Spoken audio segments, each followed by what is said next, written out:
Hai guys, selamat datang kembali di channel ini. Apa kabar semuanya? Semoga dilancarkan semua urusannya ya.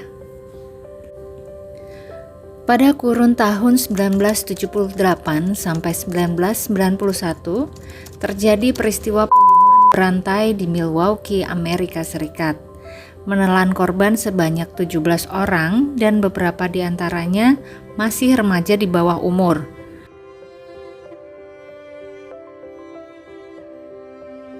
Bagaimanakah kisah seorang serial killer ini?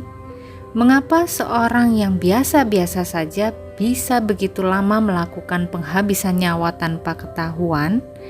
Dan peristiwa apa yang menjadi akhir dari kejahatannya? Mari kita simak bersama kisah dari Jeffrey Dahmer.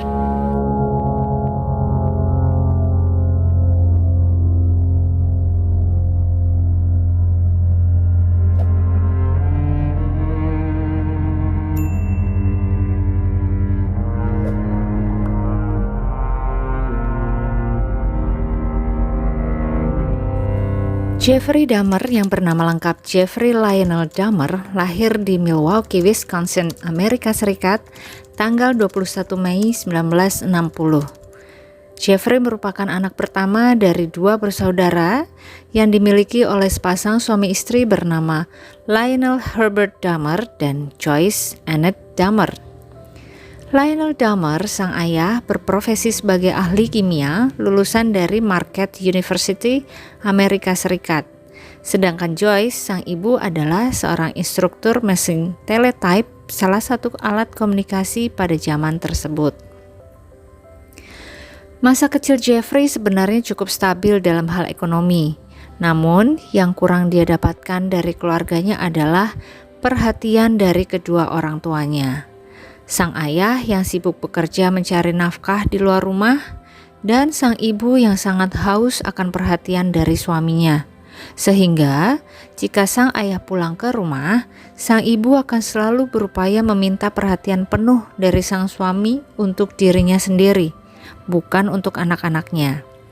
Hal ini pun sering menimbulkan pertengkaran di dalam rumah tangga orang tua Jeff. Bahkan, sang ibu sering mengalami depresi karena selalu merasa kurang diperhatikan oleh suaminya dan pernah melakukan upaya bunuh diri dengan menggunakan sejenis obat-obatan. Ayah dan ibu Jeffrey hanya mempedulikan diri mereka masing-masing dan sangat sering bertengkar, sehingga Jeffrey dan adiknya kurang mendapatkan perhatian dan berpengaruh pada perkembangan mental mereka kelak, terutama Jeffrey. Jeffrey pada awalnya merupakan anak yang energik dan bahagia, kemudian menjadi lebih pendiam dan sering sakit, bahkan 2 kali mengalami operasi hernia pada usianya yang belum genap 4 tahun kala itu. Semasa sekolah dasar, Jeffrey menjadi siswa yang pendiam dan pemalu.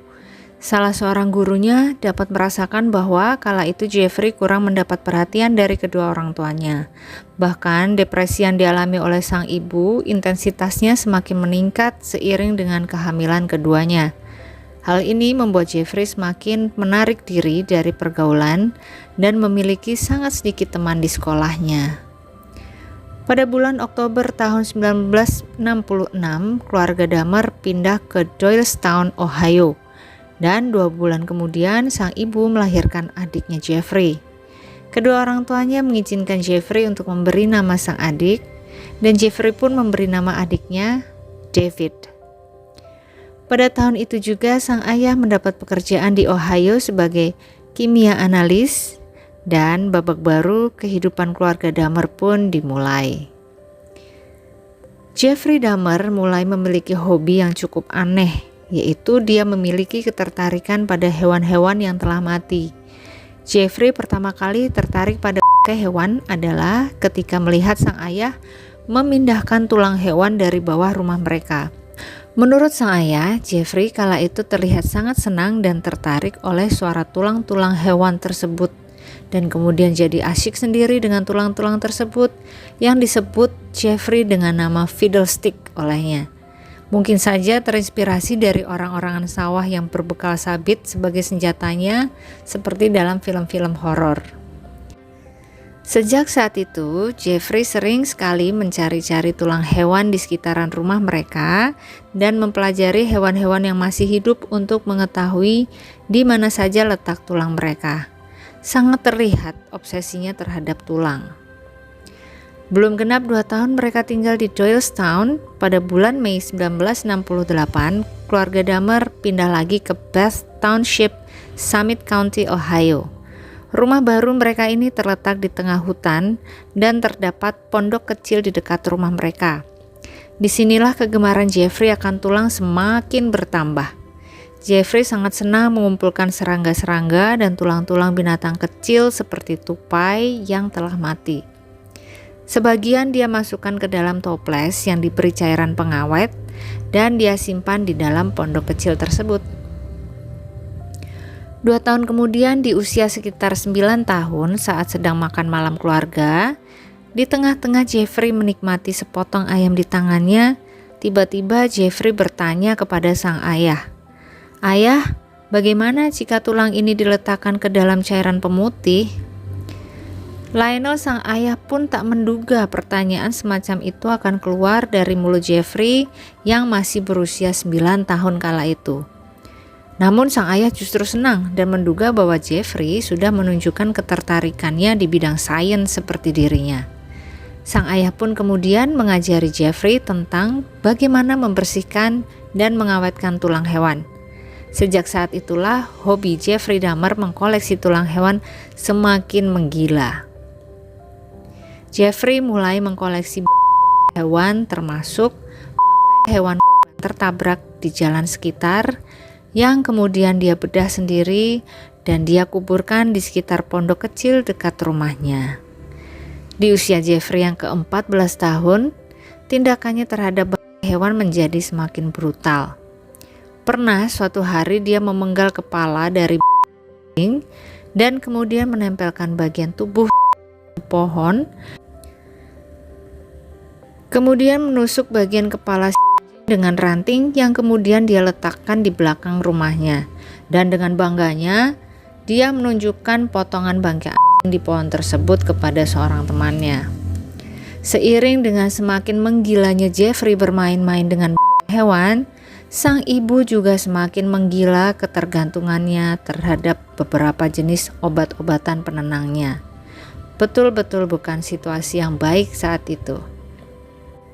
Di usia 14 tahun pula, Jeffrey mulai mengkonsumsi minuman beralkohol seperti bir dan minuman keras lain yang lebih tinggi kadar alkoholnya. Bahkan Jeffrey beberapa kali membawa minuman kerasnya ke sekolah dengan cara menyembunyikannya di jaket yang dipakai ke sekolah. Suatu ketika, seorang temannya bertanya kepada Jeffrey kenapa dia minum minuman keras di sekolah. Dan Jeffrey pun menjawab, minum-minuman tersebut adalah obat terbaikku. Di masa SMA, walau cukup pendiam dan tidak banyak teman, Jeffrey disebut cukup cerdas dan merupakan murid yang sopan. Namun, nilai yang dicapai tidak begitu istimewa. Kelebihan lain dari Jeffrey Dahmer adalah di bidang olahraga tenis, dan dia juga aktif tergabung dalam band di sekolahnya. Di masa remajanya, setelah memasuki pubertas, Jeffrey Dahmer baru menyadari bahwa dia adalah sesama jenis. Dia pernah menjalin hubungan dengan seorang teman lelakinya di sekolah, tapi hubungan yang masih dalam batas wajar sebagai remaja.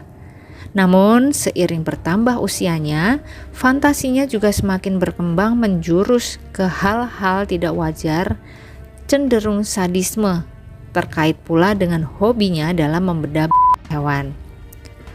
Fantasi-fantasinya tersebut pada akhirnya membuat dirinya melakukan percobaan penyerangan pertamanya di usia 16 tahun, di mana sang calon korban adalah seorang pelari jogging yang sering dilihat di wilayahnya tersebut. Jeffrey bersiap-siap bersembunyi di balik semak-semak tempat pelari tersebut biasa lewat. Akan tetapi pada hari itu ternyata si calon korban tidak melintas di area, sehingga percobaan pertama Jeffrey akhirnya gagal. Pada tahun 1977, saat Jeffrey berusia 17 tahun, prestasi akademis Jeffrey menurun dan kedua orang tuanya memanggilkan guru les privat, namun tidak berhasil meningkatkan prestasi Jeffrey. Di tahun yang sama, akhirnya kedua orang tua Jeffrey, Lionel dan Joyce, memutuskan untuk bercerai karena Joyce, sang ibu, ketahuan berselingkuh. Hal inilah yang menjadi puncak yang menyebabkan mereka sepakat untuk bercerai.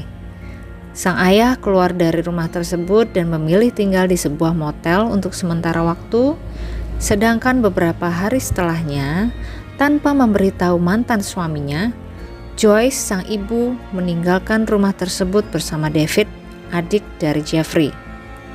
Jeffrey yang kala itu sudah berusia 17 tahun ke atas pun memutuskan untuk tinggal sendiri di rumah keluarga Dahmer. Banyak peristiwa yang terjadi di hidup Jeffrey Dahmer di tahun 1978. Dari mulai kelulusannya, perceraian kedua orang tuanya yang kurang baik, menyebabkannya tinggal seorang diri di rumah, hingga peristiwa penghabisan nyawa korban pertamanya. Saat itu tanggal 18 Juni 1978, Jeffrey Dahmer sedang mengendarai mobilnya dan dia melihat ada seorang pemuda seumuran dengannya. Pemuda tersebut berwajah tampan dan saat itu dia dalam kondisi panjang dada, membuatnya sangat tertarik. Kemudian diketahui pemuda tersebut bernama Stephen Mark Hicks. Jeffrey pun menawari tumpangan dan mengajaknya ke rumah untuk minum bir bersama. Tanpa sedikit pun merasa ragu, Stephen yang saat itu memang membutuhkan tumpangan untuk pulang setelah menonton sebuah konser, akhirnya menyetujui ajakan Jeffrey. Sesampai di rumah, mereka selayaknya teman akrab mulai minum bersama dan mengobrol mengenai berbagai hal sampai membicarakan soal wanita. Dari sinilah Jeffrey menyadari bahwa Stephen adalah pria straight dan merasa tidak akan mungkin mau dirayu oleh Jeffrey. Setelah beberapa jam mengobrol santai dan minum bersama, akhirnya Stephen pun bermaksud untuk pamit pergi, tetapi Jeffrey tidak mengizinkannya.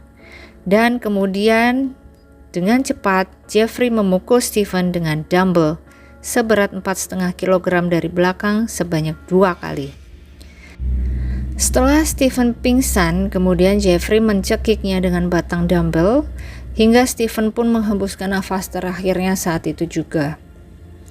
Setelah itu Jeffrey melucuti pakaian korbannya, melecehkannya, dan setelah puas, Jeffrey pun menyeret tubuh korban ke basement rumahnya. Keesokannya, Jeffrey memisah-misahkan bagian tubuh Stephen dan menguburnya di halaman belakang.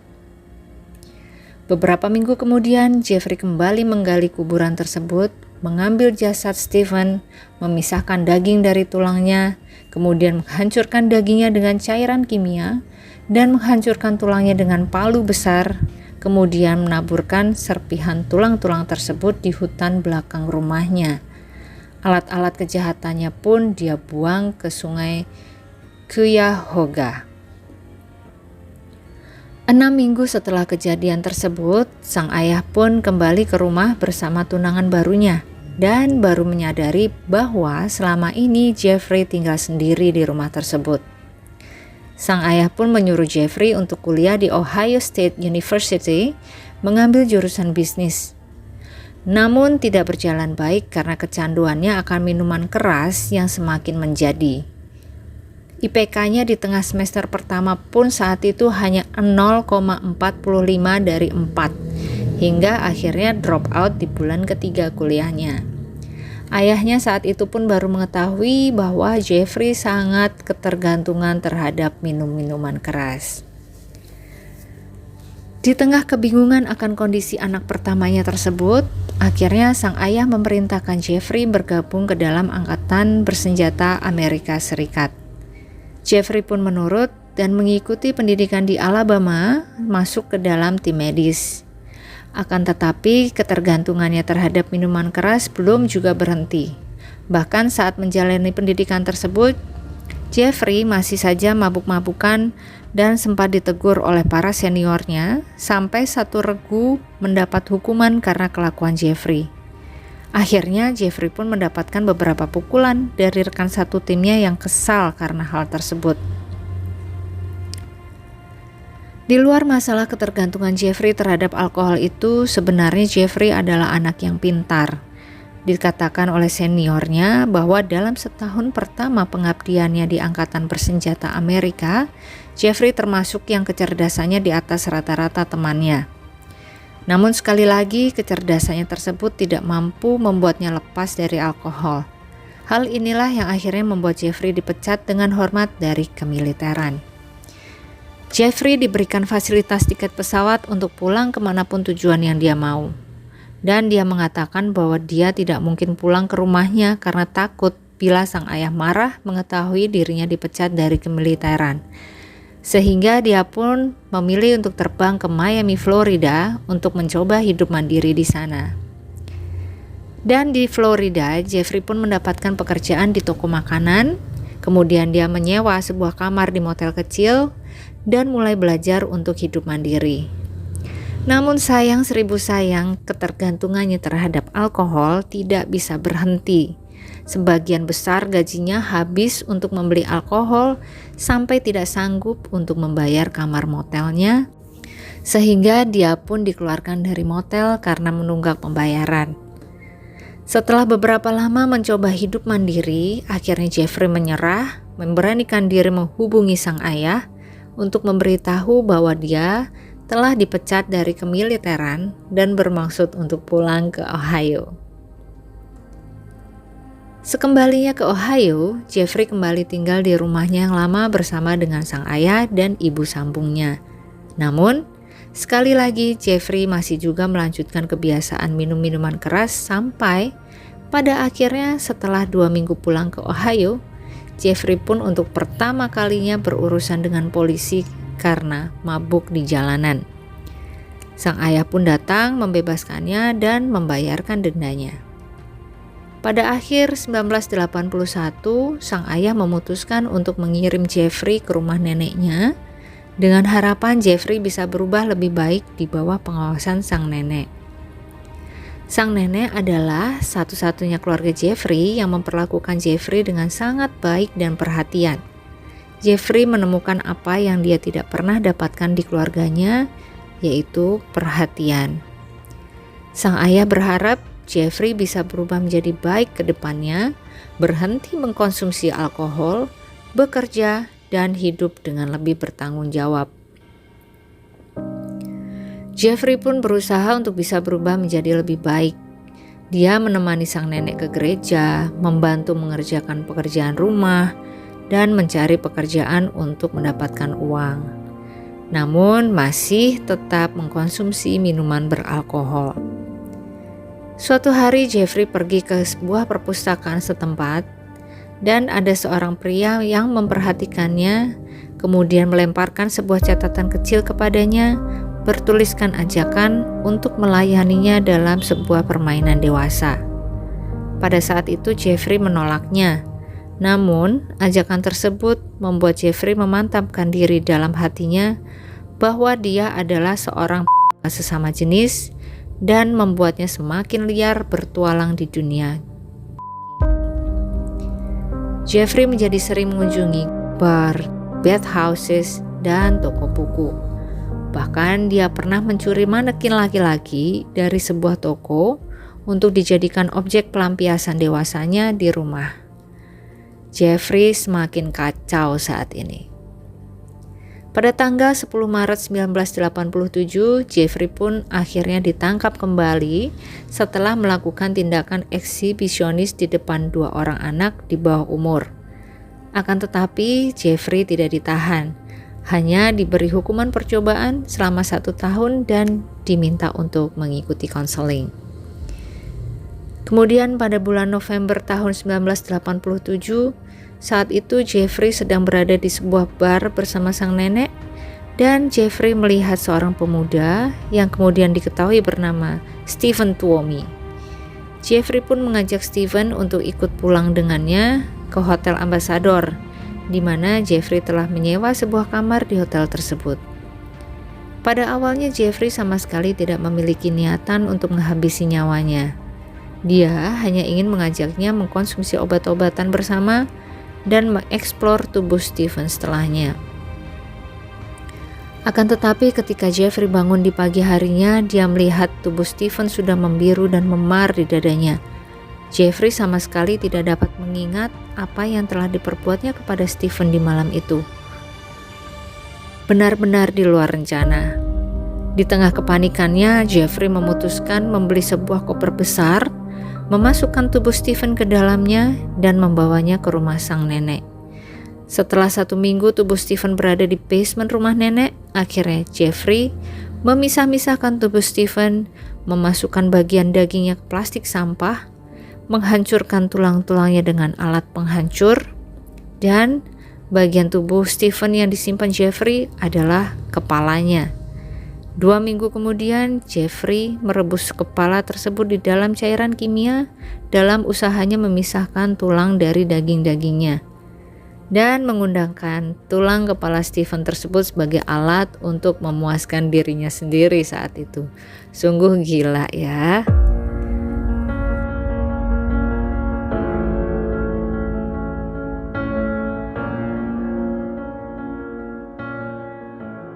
Dan kisah selanjutnya dari Jeffrey adalah seperti kisah pecandu yang semakin ketagihan untuk melakukan penghilangan nyawa. Dia pun semakin intens mencari calon korbannya. 2 bulan setelah Stephen, Jeffrey memperoleh calon korban lagi, yaitu seorang remaja laki-laki yang memang menjajakan dirinya, berusia 14 tahun, bernama James Dockstader. James ditawari pekerjaan oleh Jeffrey untuk menjadi model foto tanpa busananya. James diajak ke rumah sang nenek dan mereka melakukan hubungan pelangi di sana, di mana setelah selesai Jeffrey segera memberi James obat-obatan terlarangnya dan segera menghabisinya di saat James hilang kesadaran, dan sama persis pada apa yang dilakukan terhadap tubuh Stephen sebelumnya. Jeffrey memisah-misahkan tubuh James, membuang semua bagian tubuh kecuali kepala James, kemudian merebus kepala tersebut di dalam cairan kimia dan menyimpan tengkorak kepalanya untuk memuaskan nafsunya. Gila dan aneh bukan? Kemudian pada bulan Maret 1988, Jeffrey kembali bertemu dengan calon korban baru berusia 22 tahun bernama Richard Guerrero. Seperti biasa, Jeffrey mengajak Richard ke rumah sang nenek, memberinya uang, memintanya untuk menginap di rumah sang nenek, dan Jeffrey memberi obat tidur untuknya. Setelah Richard tidur, Jeffrey pun menghabisi nyawanya saat Richard tertidur dan menyetubuhinya setelah itu. Kemudian, setelah puas, lagi-lagi Jeffrey memisah-misahkan tubuh korban untuk dimusnahkan dengan cairan kimia beberapa bulan kemudian. 1 bulan kemudian, Jeffrey mendapatkan calon korban baru bernama Ronald Flower. Jeffrey mengajak Ronald ke rumah sang nenek dan berencana menghabisinya seperti korban-korban sebelumnya. Akan tetapi sepertinya Tuhan belum menghendaki kematian Ronald, karena di tengah-tengah Jeffrey akan menyetubuhi korban yang sudah dalam posisi tidak sadar, sang nenek berteriak dari lantai atas menanyai Jeffrey. "Jeffrey, apakah itu kamu?" Mungkin karena sang nenek mendengar suara-suara berisik dari lantai bawah, dan akhirnya sang nenek mengetahui bahwa Jeffrey sedang bersama seseorang di bawah, sehingga sudah pasti membuat Jeffrey tidak mungkin bisa menghabisi korbannya kali ini. Oleh karena lama-kelamaan sang nenek merasa sangat terganggu oleh ulah Jeffrey yang suka membawa teman pria tengah malam ke rumah, kebiasaan minuman beralkoholnya, serta bau menyengat yang ditimbulkan oleh Jeffrey di basement rumahnya. Pada akhirnya sang nenek mengusir Jeffrey dari rumahnya pada bulan September 1988. Sejak saat itu Jeffrey tinggal sendiri, menyewa sebuah apartemen kecil. 2 hari setelah pindah ke apartemen, Jeffrey ditangkap polisi dengan tuduhan pelecehan terhadap anak laki-laki di bawah umur yang diajak Jeffrey ke apartemennya ditawari menjadi model foto tanpa busana. Namun sekali lagi sang ayah datang berusaha membantu membebaskan Jeffrey dengan menyewa seorang pengacara. Atas permintaan pengacara, kemudian Jeffrey diperiksa kesehatan mentalnya sebelum menghadapi persidangan. Diperoleh hasil bahwa Jeffrey mengalami perasaan terasing yang sangat mendalam, memiliki kepribadian yang impulsif, mudah merasa curiga kepada orang lain, dan kecewa kepada dirinya sendiri atas ketidakberhasilannya dalam hidup. Pada tanggal 30 Januari 1989, Jeffrey pun dinyatakan bersalah oleh persidangan atas pelanggaran tingkat 2 kepada seorang anak di bawah umur. Namun, penahanan Jeffrey masih ditangguhkan hingga bulan Mei 89. Jeffrey pun akhirnya kembali pulang ke rumah sang nenek. Pada bulan Maret 1989, 2 bulan sebelum penahanannya, Jeffrey kembali mendapatkan korban kelimanya. Namun diakui oleh Jeffrey pada saat itu dia sama sekali tidak bermaksud untuk mencari korban. Namun sewaktu dia duduk-duduk di sebuah bar, saat bar akan tutup, tiba-tiba ada seorang pemuda yang mendekatinya. Pemuda tersebut adalah seorang model berusia 24 tahun bernama Anthony Sears. Seketika Jeffrey langsung tertarik, kemudian mengajak Anthony menginap di rumah sang nenek. Seperti korban-korban sebelumnya, Anthony pun pada akhirnya dihilangkan nyawanya dan dipisah-pisahkan tubuhnya. Namun, karena menurut Jeffrey bahwa si Anthony ini memiliki ketampanan yang unik, kali ini dia menyimpan dan mengawetkan bagian kepala serta kepala Anthony. Jeffrey menyimpannya dalam kotak kayu yang dia letakkan di loker ruang kerjanya. Pada bulan Mei 1989, akhirnya hukuman Jeffrey pun dijatuhkan, yaitu hukuman percobaan selama 5 tahun, tidak dipenjara dan masih boleh bekerja. Sejak saat itu, Jeffrey kembali pindah ke rumah sang nenek. 1 tahun kemudian, Jeffrey memutuskan untuk kembali keluar dari rumah sang nenek dan pindah ke sebuah apartemen. Tidak lupa membawa serta kepala dan Anthony yang telah diawetkan. Selang seminggu dari kepindahan ini, Jeffrey kembali mendapatkan korban keenamnya, yaitu seorang pemuda berusia 32 tahun bernama Raymond Smith. Prosedur penghabisan nyawanya masih sama dengan korban-korban sebelumnya, namun ini dilakukan di apartemen barunya. Jeffrey pun kembali mengawetkan bagian kepala korban kali ini, serta mengambil gambar korban sesaat sebelum dipisah-pisahkan bagian tubuhnya menggunakan kamera Polaroid yang baru dia beli setelah melakukan penghabisan nyawa korban. Mungkin pengambilan foto korban ini merupakan sensasi baru baginya. Semakin mengganas dan semakin aktif, seminggu kemudian Jeffrey mencoba mendapatkan korban baru dan bertemu dengan seorang pemuda yang tidak diketahui namanya. Jeffrey mengajaknya menginap di apartemennya, memberinya obat tidur. Namun entah keberuntungan apa yang terjadi di pihak calon korban, saat itu secara tidak sengaja Jeffrey ikut meminum minuman calon korban yang telah dia beri obat tidur, sehingga kali ini Jeffrey ikut tidur pulas di sampingnya.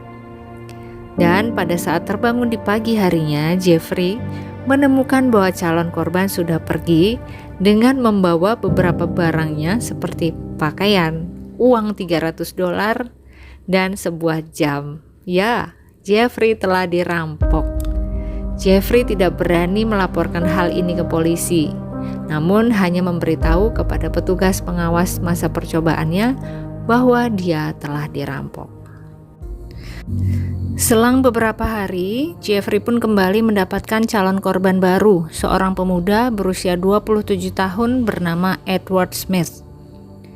Prosesi penghabisan nyawa hingga pemisah-misahan tubuh masih sama, namun ada satu perbedaan, yaitu kali ini Jeffrey mencoba membekukan bagian kepala korban terlebih dahulu di freezer sebelum mengawetkannya, karena dia ingin agar kepala korban tetap dalam keadaan lembab untuk kemudian diawetkan beberapa bulan setelahnya.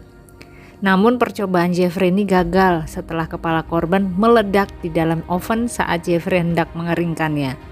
Dan hal ini diakui Jeffrey bahwa dia sangat sedih dan menyesal karena dia tidak berhasil menyimpan satupun bagian tubuh korbannya kali ini. Pada bulan Mei tahun 1991, ada satu peristiwa percobaan penghabisan nyawa yang sangat diingat oleh Jeffrey karena hampir membuatnya tertangkap oleh polisi. Pada saat itu Jeffrey mengajak seorang anak laki-laki berusia 14 tahun bernama Konerak ke apartemennya. Belakangan juga diketahui polisi bahwa Konerak adalah adik dari salah satu calon korban Jeffrey di tahun 1988. Konerak ditawari Jeffrey untuk menjadi foto model tanpa busananya. Awalnya Konerak menolak, namun entah bagaimana akhirnya Konerak menyetujui tawaran Jeffrey tersebut. Mereka pun kemudian masuk ke apartemen Jeffrey. Dan di situ Konerak difoto-foto oleh Jeffrey dan diberi obat tidur, dan setelah itu diruda paksa setelah Konerak tidak sadarkan diri. Bagian atas tengkorak kepala Konerak pun dibor sedikit untuk memasukkan cairan kimia ke dalam kepalanya. Dalam keadaan Konerak masih hidup, namun tidak sadarkan diri. Jeffrey pun kemudian tertidur sebentar di samping Konerak dan di tengah malam dia terbangun untuk pergi ke bar membeli beberapa minuman lagi. Sampai pada pagi harinya dalam perjalanan pulang ke apartemen, Jeffrey melihat Konerak sudah duduk di tepi jalan dan dikelilingi oleh 3 wanita yang menanyai si Konerak apa yang terjadi kepadanya. Konerak yang masih berada di bawah pengaruh obat betul-betul tidak bisa berkomunikasi dengan ketiga wanita tersebut hingga akhirnya salah satu wanita pun menghubungi 911.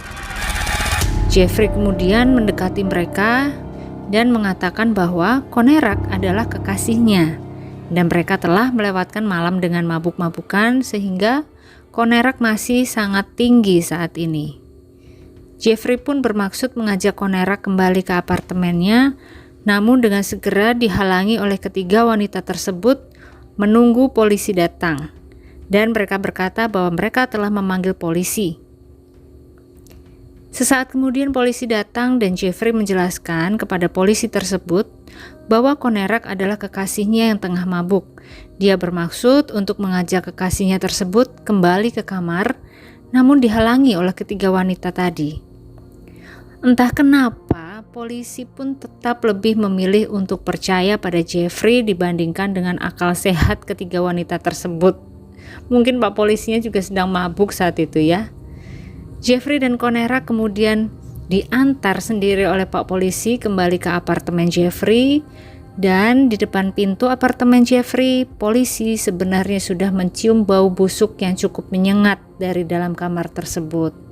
Namun sekali lagi entah kenapa para polisi tersebut tidak melakukan pengecekan lebih lanjut dan memilih untuk mempercayai bahwa Konerak adalah kekasih dari Jeffrey setelah Jeffrey menunjukkan foto-foto tanpa busana Konerak yang diambil semalam. Bukannya bertambah kecurigaan kepada Jeffrey, malah polisi tersebut semakin percaya. Entah kenapa ternyata di sana ada juga polisi yang kerja tapi lupa bawa nalar.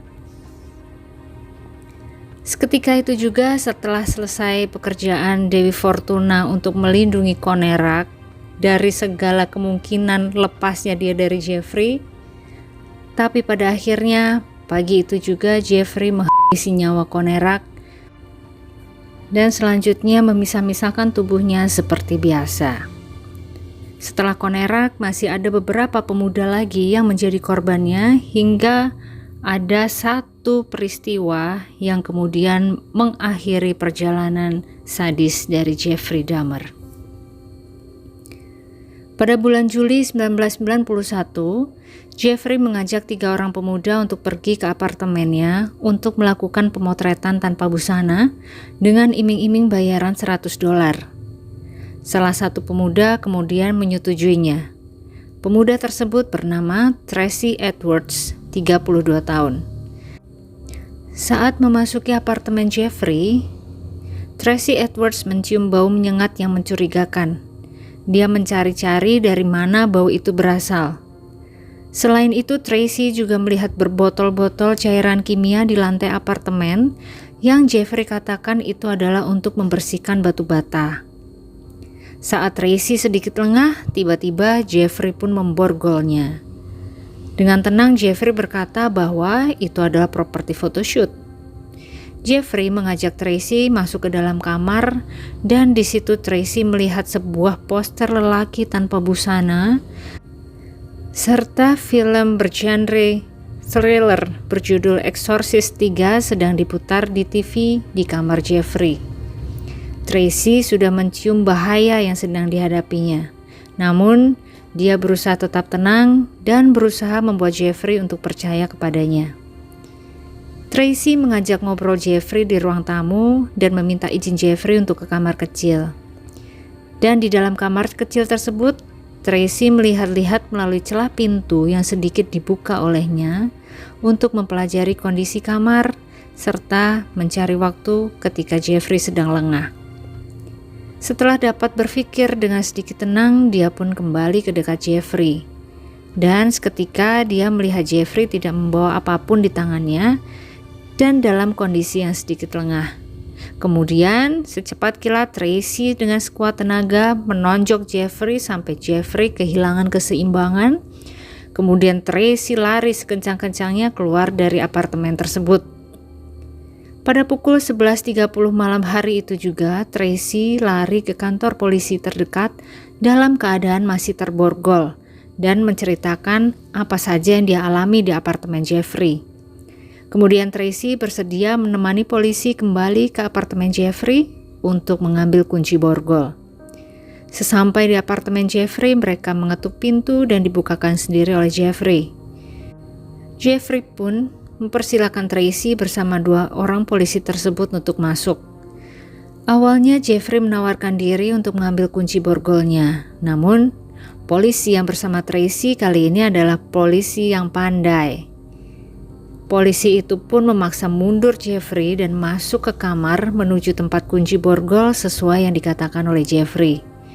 Dan di bawah tempat tidur, polisi tersebut menemukan sebuah pisau besar.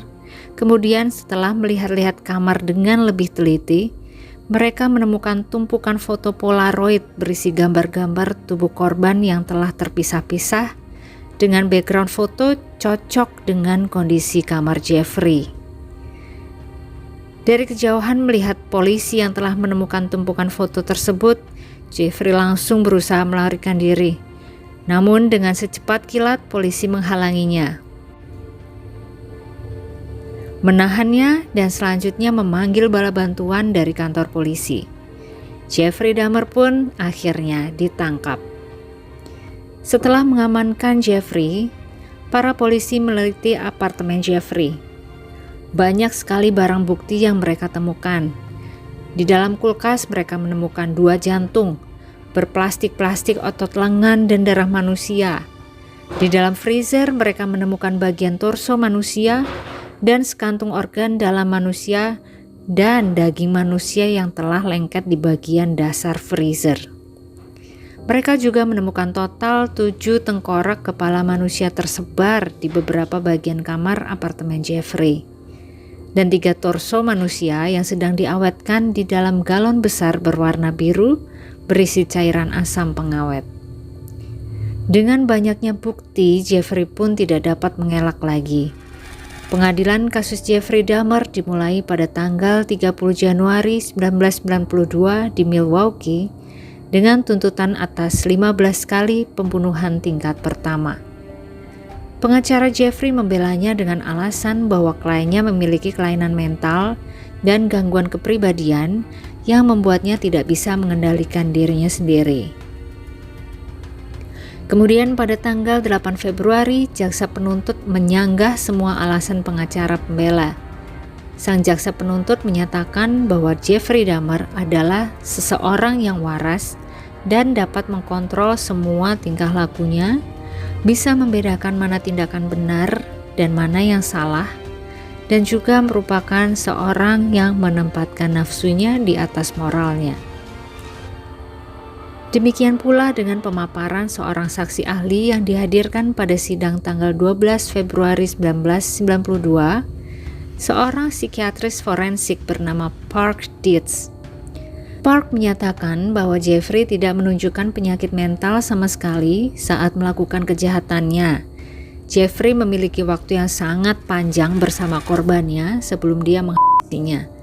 Ini menunjukkan bahwa penyerangan yang dilakukan sudah terencana dan bukan merupakan tindakan yang impulsif atau tiba-tiba akibat rangsangan tertentu.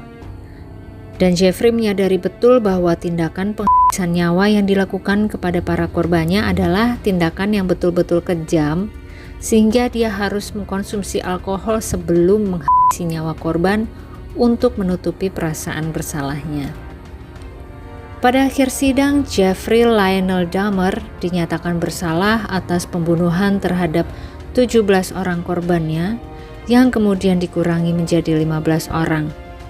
Pengadilan menjatuhkan hukuman penjara 15 kali seumur hidup dengan total kurungan selama 957 tahun yang merupakan hukuman maksimal setelah negara bagian Wisconsin menghapuskan hukuman mati pada tahun 1853. Dalam masa tahanan, di suatu pagi tanggal 28 November 1994, Jeffrey bertugas membersihkan lokasi gym penjara bersama dua orang rekannya, yaitu Scarfer, seorang skizofren, dan Jesse Anderson, tanpa pengawasan oleh petugas penjara.